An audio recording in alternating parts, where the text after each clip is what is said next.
Hello everyone, welcome back to doctor SET academy. जून 2025मध्ये झालेल्या सेट परीक्षेचा निकाल अद्यापही जाहीर झालेला नाही, परंतु लवकरच हा निकाल सावित्रीबाई फुले पुणे विद्यापीठ यांच्या वेबसाईटवर जाहीर करण्यात येईल. परीक्षेसाठी ज्यांनी प्रयत्नपूर्वक श्रम केलेले आहेत, पेपर पॅटर्न समजून घेऊन योग्य दिशेने मेहनत घेतलेली आहे, अशा विद्यार्थ्यांचे यश सुनिश्चित आहे. परंतु केवळ स्वतः पूर्ण प्रयत्न केले म्हणून यश मिळेलच असंही होत नाही. परीक्षेचा रिझल्ट येण्यासाठी अनेक गोष्टी कारणीभूत ठरत असतात. यातली एखादी बाब मनासारखी घडली नाही आणि म्हणून रिझल्ट आला नाही, तर मग पुढील परीक्षेसाठीचं काय? तर पुढील परीक्षेची तयारी कशा पद्धतीने करावी? पुढील परीक्षा जी 2026मध्ये होणार आहे, तर ह्या परीक्षेसाठी नेमकं आपलं नियोजन कसं असावं याविषयी अनेक विद्यार्थ्यांचे प्रश्न होते.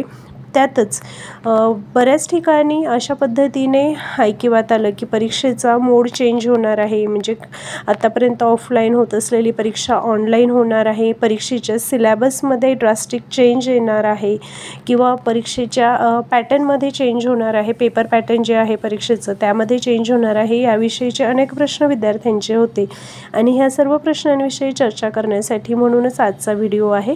तेव्हा सुरुवात करूया. सर्वप्रथम परीक्षेच्या मोडविषयी आपण बोलूया.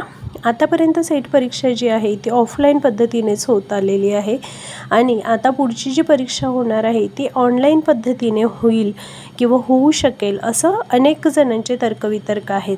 परंतु मित्रहो, याविषयी सेट परीक्षा विभाग सावित्रीबाई फुले पुणे विद्यापीठ यांनी निश्चित असं कोणतीही माहिती दिलेली नाही आहे की सेट परीक्षा ही ऑनलाईनच होईल किंवा ऑफलाईनच होईल, असं कोणत्याही पद्धतीचं मार्गदर्शन किंवा अपडेशन त्यांनी आपल्या वेबसाईटवर जाहीर केलेलं नाही आहे. तर मोस्टली परीक्षा ऑफलाईन पद्धतीने होईल, परंतु काही चान्सेस आहेत की ऑनलाईन पद्धतीने झाली. तर मित्र, एवढं लक्षात घेऊन चला की जरी ऑनलाईन पद्धतीने परीक्षा झाली, फक्त मोड जर परीक्षेचा चेंज होणार असेल तर त्याने फारसा फरक पडणार नाही. सेट परीक्षेचा अभ्यास करत असलेले विद्यार्थी निदान एवढे टेक्नोसॅव्ही असतील की त्यांना ह्या चेंज झालेल्या मोडमुळे फारसा फरक पडू नये. तेव्हा 2026मध्ये होणारी परीक्षा जी आहे ती ऑनलाईन किंवा ऑफलाईन कोणत्याही पद्धतीने झाली तरी त्यासाठी आपण तयार राहणं हेच परीक्षेच्या तयारीच्या दृष्टीने योग्य राहील असं मला वाटतं. दुसरा आणि महत्त्वाचा जो भाग आहे तो परीक्षेच्या सिलेबस विषयी आहे. तर परीक्षेचा सिलेबस चेंज होईल का? तर मित्र, प्रथम हे समजून घ्या की परीक्षेचा जो सिलेबस आहे, परीक्षेचा सिलेबस सेट परीक्षेचा सिलेबस हा UGC नेटच्या सिलेबसप्रमाणे निश्चित केला जातो आणि यामध्ये 2021पासून विशेष असे कोणतेही मोठे बदल झालेले नाहीत. UGC नेटचा सिलेबस जून 2019पासून लागू असून 2025मध्ये देखील तोच सिलेबस वापरला गेला होता. कोणत्याही डिसेंबर 2025चं जे सायकल नेटचं आहे त्यामध्ये देखील UGCने कोणताही बदल केलेला नाही आहे. त्यामुळे खूप मोठे चान्सेस असणार आहेत की 2026मध्ये होणारी जी सेट परीक्षा आहे त्यातील सिलेबसमध्ये कोणत्याही प्रकारचा बदल होणार नाही.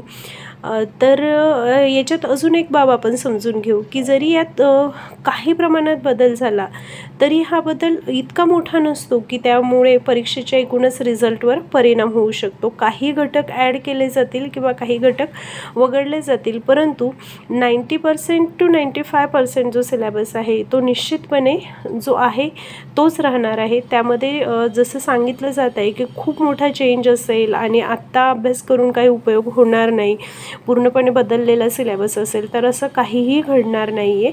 पेपर 1साठीचे जे 10 युनिट्स आहेत, teaching aptitude, research aptitude, comprehension, communication, mathematical reasoning, logical reasoning, data interpretation, information and communication technology, people development and environment, higher education system, तर हे जे 10 घटक असणार आहेत हे निश्चितच असतील.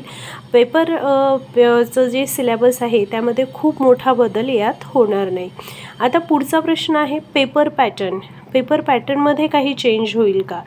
तर पेपर पॅटर्न जर समजून घेतला आपण तर 1990पासून साधारणपणे 2010-11पर्यंत सेटचा जो पेपर असायचा हा 3 पेपर्समध्ये व्हायचा. पेपर 1 हा टीचिंग अँड रिसर्च ॲप्टिट्यूडचा, यामध्ये 60 प्रश्नांपैकी कोणतेही 50 प्रश्न सोडवायचे बंधनकारक असायचं आणि पेपर 2 जो असायचा तो सब्जेक्ट ओरिएंटेड आणि 50 MCQज असायचे आणि ते कंपल्सरी आणि पेपर 3 जो होता हा डिस्क्रिप्टिव्ह असा पेपर होता। या 3 पेपर्समध्ये सेटचा पेपर होत असे, परंतु 2012 नंतर UGCच्या मार्गदर्शनानुसार 3 पेपर जे होते, तिसरा पेपर जो होता डिस्क्रिप्टिव्ह प्रश्न तो बंद झाला आणि केवळ 2 प्रश्न राहिले। त्यानंतर 2018 पासून आजपर्यंत UGC नेटच्या पॅटर्नप्रमाणे आपली महाराष्ट्राची जी सेट परीक्षा आहे ती देखील होत असते आणि यामध्ये पेपर 1 आणि पेपर 2 जसं आपल्याला माहिती आहे, पेपर 1 50 प्रश्न आणि 100 गुण आणि पेपर 2 100 प्रश्न आणि 200 गुण आणि निगेटिव्ह मार्किंग यामध्ये नसते। अशा पद्धतीने आपला पेपर होत असतो। सो विद्यार्थी मित्र हो, लक्षात घ्या की आपल्याला बऱ्याच गोष्टींविषयी जरी अशा पद्धतीने सोशल मीडियावर कन्फ्युजन क्रिएट केलं जात असलं तरी निश्चितपणे ज्यांनी अभ्यास सुरू केलेला आहे तर त्या अभ्यासावर स्टिकअप राहा। खूप मोठा चेंज ज्याच्यामुळे अगदी आपण आत्तापर्यंत केलेला सगळा अभ्यास वाया जाईल आणि नव्याने काहीतरी करावं लागेल असं निश्चितपणे घडणार नाही। त्याच्यामुळे अभ्यास सुरू ठेवा, अधिकाधिक जसं तुमचं वाचून होईल तशा पद्धतीने MCQ सोडवण्यावर भर द्या, PYQ सोडवा आणि आपला अभ्यास सुरू ठेवा। That's it for today's video आवडला असेल, उपयुक्त वाटला असेल तर नक्कीच लाईक आणि शेअर करा आणि चॅनलवर नवीन असाल तर कृपया चॅनलला सबस्क्राईब करा। धन्यवाद।